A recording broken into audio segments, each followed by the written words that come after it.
Hey guys, and welcome back to another ranking video right here on TetraBitGaming. If you're like me and grew up with the Nintendo DS, this is the part where it turns you on. Then chances are that you played New Super Mario Bros. Or Super Mario 64 DS. These games not only offered a full-fledged single-player experience, but also fun multiplayer battle modes and my favorite additions, the mini-games. These were a fun little side experience to enjoy when needing a break from the game, and the ones that were multiplayer were a blast to play with friends.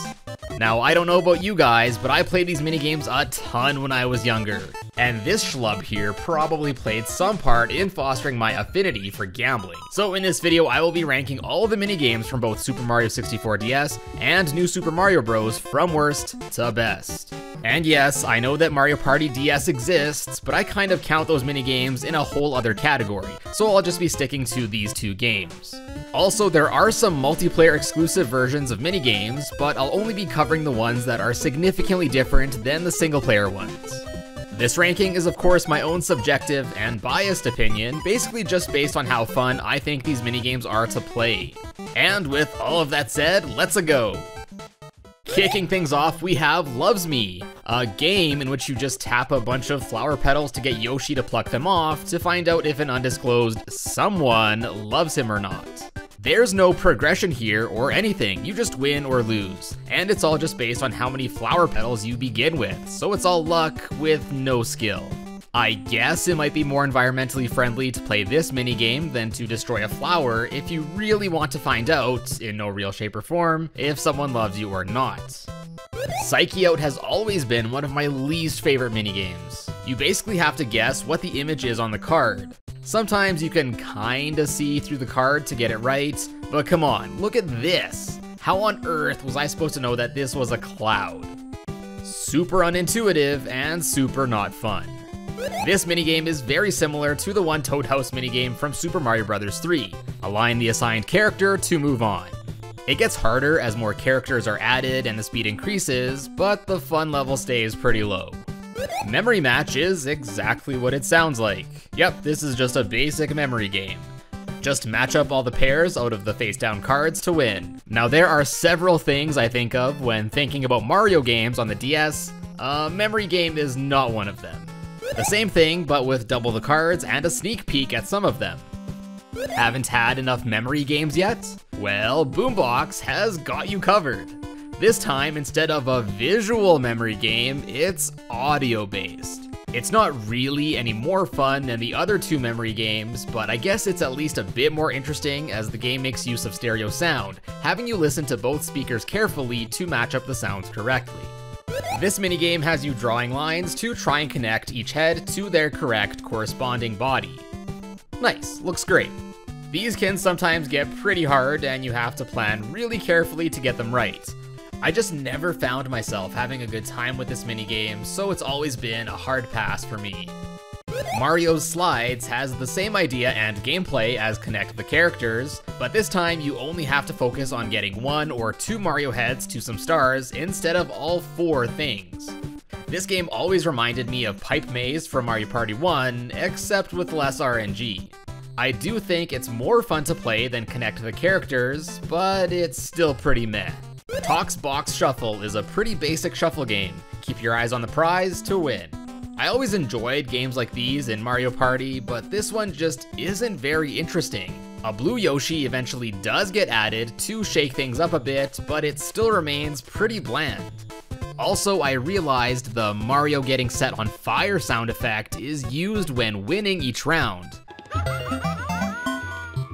Yeah, that's unsettling. I couldn't figure out how to emulate mic blowing, so time to bust out the real McCoy. This minigame has you blowing to lift Yoshi up to an airship above with several fly guys in your path. Now it's not a terrible minigame, I just can't be bothered to put in the effort to blow into the mic. Lucky Stars is probably the second most basic minigame, only behind Loves Me. All you have to do is place your bets, pick a card, and hope the one you chose has more silver stars than the other.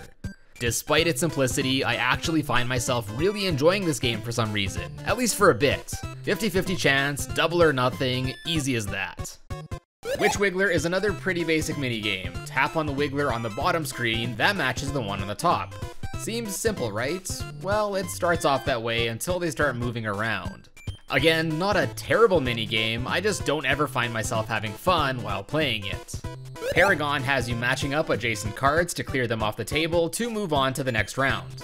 There are certainly more fun minigames out there, but if you're into puzzles, playing this one will require you to plan ahead sufficiently as to not run out of pairs.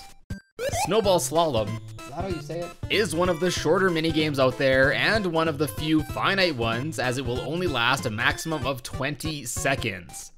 The game is simple, swipe up on the touchscreen to build up speed and size with the snowball while also avoiding obstacles. Short and sweet, but almost too short, and I'm not a huge fan of the lack of progression. Would have been a lot more replayable if you could progress to more difficult levels or something after clearing each stage.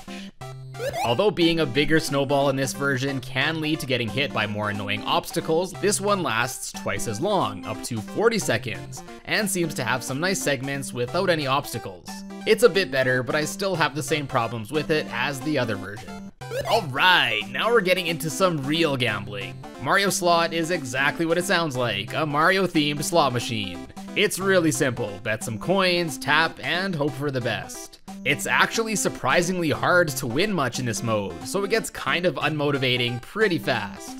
Paragon and On plays exactly the same as Paragon, only now instead of Luigi reshuffling the cards after clearing them, the mode is infinite until you run out of adjacent pairs.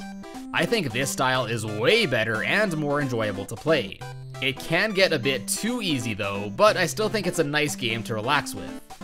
Like I said, New Super Mario Bros. Has some Versus exclusive minigames, and I don't really want to bother figuring out how to emulate local wireless play, so let's just grab another DS.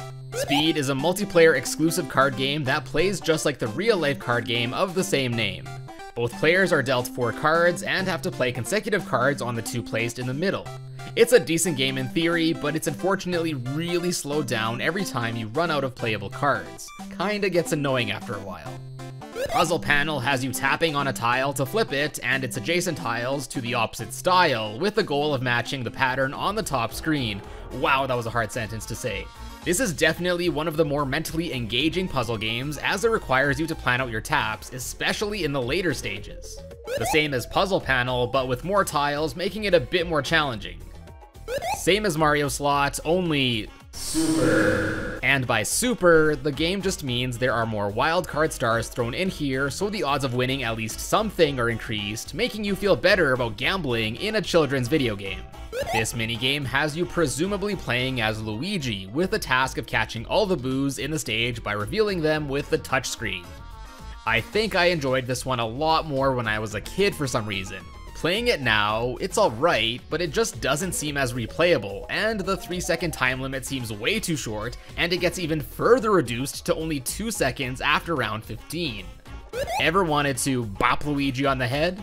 Well, here you can, but unfortunately you aren't supposed to. Instead, in the Whack-a-Monty, you have to, well, whack Monty moles. There's not much to say here, it's whack-a-mole. Easy and basic fun.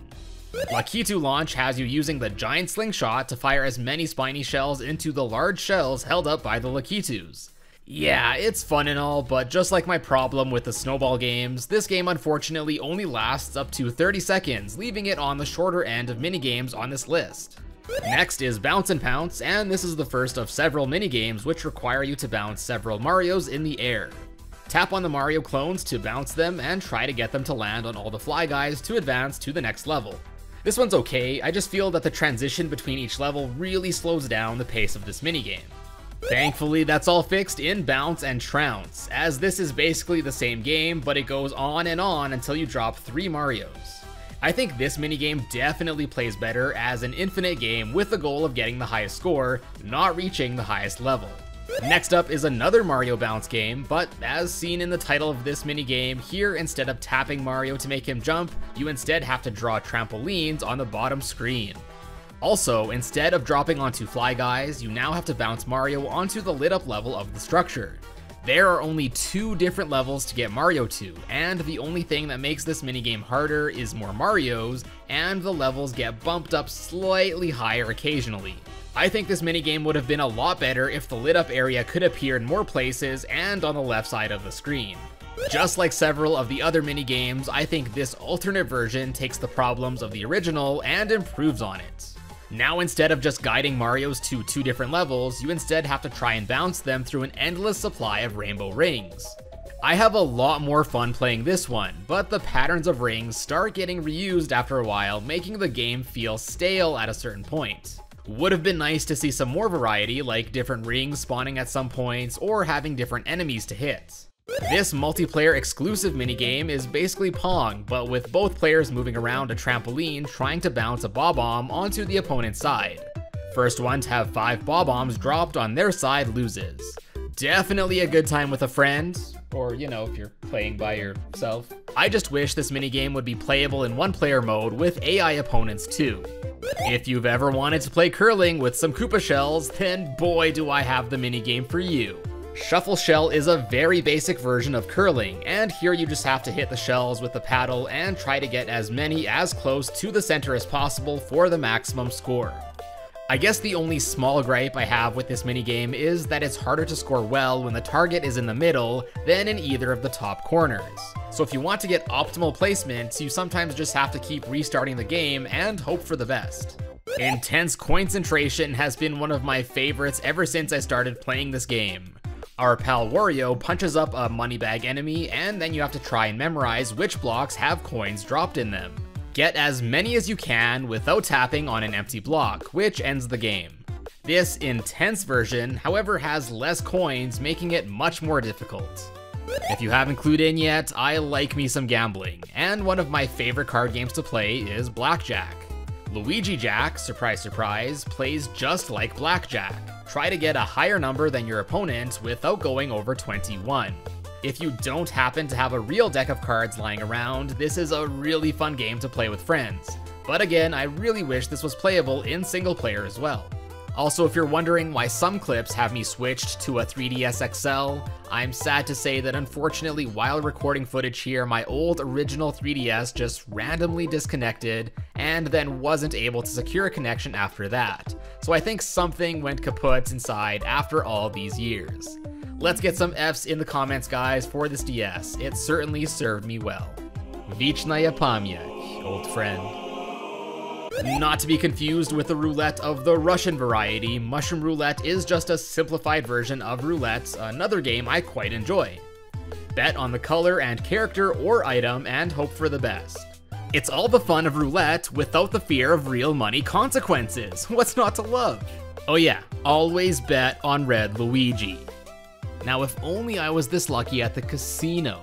Bingo Ball, one of the 2 pachinko-style minigames, has you serving up several balls trying to get them to land on certain numbers to form lines up on the board in the middle. Pretty easy concept, the more lines you make, the higher the score. This minigame is pretty great, although it requires a weird mix of both luck and skill. Luigi's Thrilling Cards is sort of like Lucky Stars, but more fun since you get to play it with friends. Each player is dealt a card face down and can see all the other players' cards. Then, just like in real poker, players can then fold, call, or raise their bets if they think that they have the highest value card. At the end of each round, last person standing with the highest value card wins the jackpot. I know I'm playing with myself here, but I definitely remember this being one of the most fun minigames to play with a group of pals. Another one of my favorite minigames to play with friends is Bob-omb Reverse.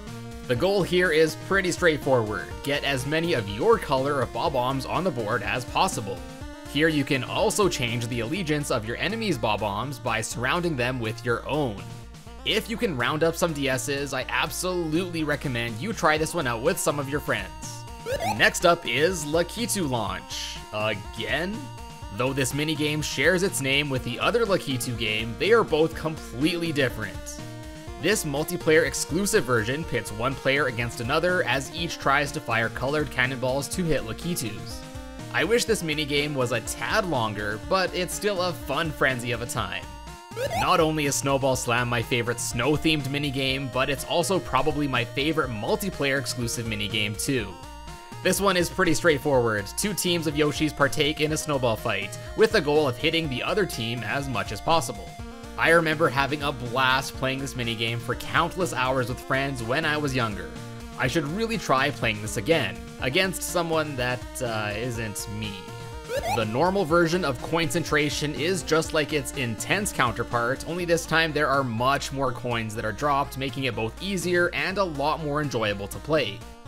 This has always been my preferred version to play, with the definitive version on New Super Mario Bros. Where the game got a visual overhaul. Wanted is the first minigame listed in Super Mario 64 DS, and it's definitely one of the ones I spent the most time playing when I was younger. The idea is simple and super intuitive. You're given a wanted target, find them, tap them on the touchscreen. It's pretty easy for the most part, except when you have to find Luigi. I get it, Mario, Wario, and Yoshi are the easiest to pick out from the crowd, but I just feel like Luigi seems to be wanted way too much here. Either way, this Mario take on Where's Waldo is certainly a minigame I enjoy now just as much as I did when I was younger. Danger Bob-omb Danger has one objective: keep this little Bob-omb safe at all costs. This stressful minigame has you dragging the Bob-omb around to avoid the statue Bowser's fire breath, as well as a barrage of little fireballs. This minigame certainly has some bullet hell game vibes, and always has me on edge. The scoring is also time-based, which I think is really good as it really fosters replayability. Another minigame that always has me on edge is Sort or Explode. Sort as many Bob-ombs by color into the correct area to get points. Put one in the wrong camp, boom. Leave one wandering around for too long, also boom. This minigame gets more and more hectic as more Bob-ombs are released more and more rapidly. This one is without a question a top 5 minigame for me. Roulette is nice, Blackjack is great, but hands down the Luigi casino game that I played the most on the DS growing up was Picture Poker. Luigi deals you a hand, keep or toss as many cards as you want, and hope you get a better hand than Luigi. And just like in real life, sometimes it might seem that the house is rigged. I'm watching you, Luigi. But this minigame is just mindless fun, and I could honestly play this game for hours. No, you have a gambling problem. Alright, into the top 3 we go. Absolutely the better of the two pachinko style minigames is Slots Shot. I played this minigame a lot growing up. Fire up the balls, feed the piranhas to open the pipe, and try to get as many points as possible from the mushrooms, holes, and the slot machine. I don't know what it is about this minigame, but I just find it so addicting and fun that I'd always just come back to it. The scoring is a bit too much on the RNG side, as you pretty much have to hope that you get a triple star or 777 in the roulette to get a decent score, but nonetheless, very solid minigame. Shell Smash is kind of like Shuffle Shell, just way better. Instead of requiring grace and precision, here you just whip the suckers as hard as you can to hit the other shells around as much as possible. Each shell that hits will increase the multiplier, and green shells hitting other green shells also gives a ×10 bonus. If you're like me and you love score attack minigames, then you will love Shell Smash. And finally, capping off this list at the #1 spot, without a doubt, hands down, no question, is Bob-omb Squad. This is simply a fantastic minigame. Just like in Lakitu Launch, you use a giant slingshot, only this time you have to shoot out cannonballs and defend your precious flowers from the onslaught of evil Bob-ombs that want to destroy them for some reason. This score attack minigame is exciting, keeps you on the edge of your seat, and is overall just a blast to play. Some of the minigames on this list aren't as good as I remember them, but Bob-omb Squad is certainly not one of those. And there you have it, guys, my list of all the minigames from Super Mario 64 DS and New Super Mario Bros. Ranked from worst to best, and I hope you enjoyed. Do you agree with my list? What are some of your favorite minigames from these games? Let me know down in the comments below. Also, if you enjoyed this video, be sure to slap a like down below, it really helps me out a lot. If you're new here and you enjoyed this video, be sure to check out my other ranking and countdown videos by clicking on the card right here. And if you want to stay up to date or support the channel, be sure to subscribe here, check out my slick merch at TetraBitGaming.com, and swing by my Discord and other social media things, all of which will be linked down in the description below. As always, guys, thank you all so much for tuning in, and I will see you in a bit.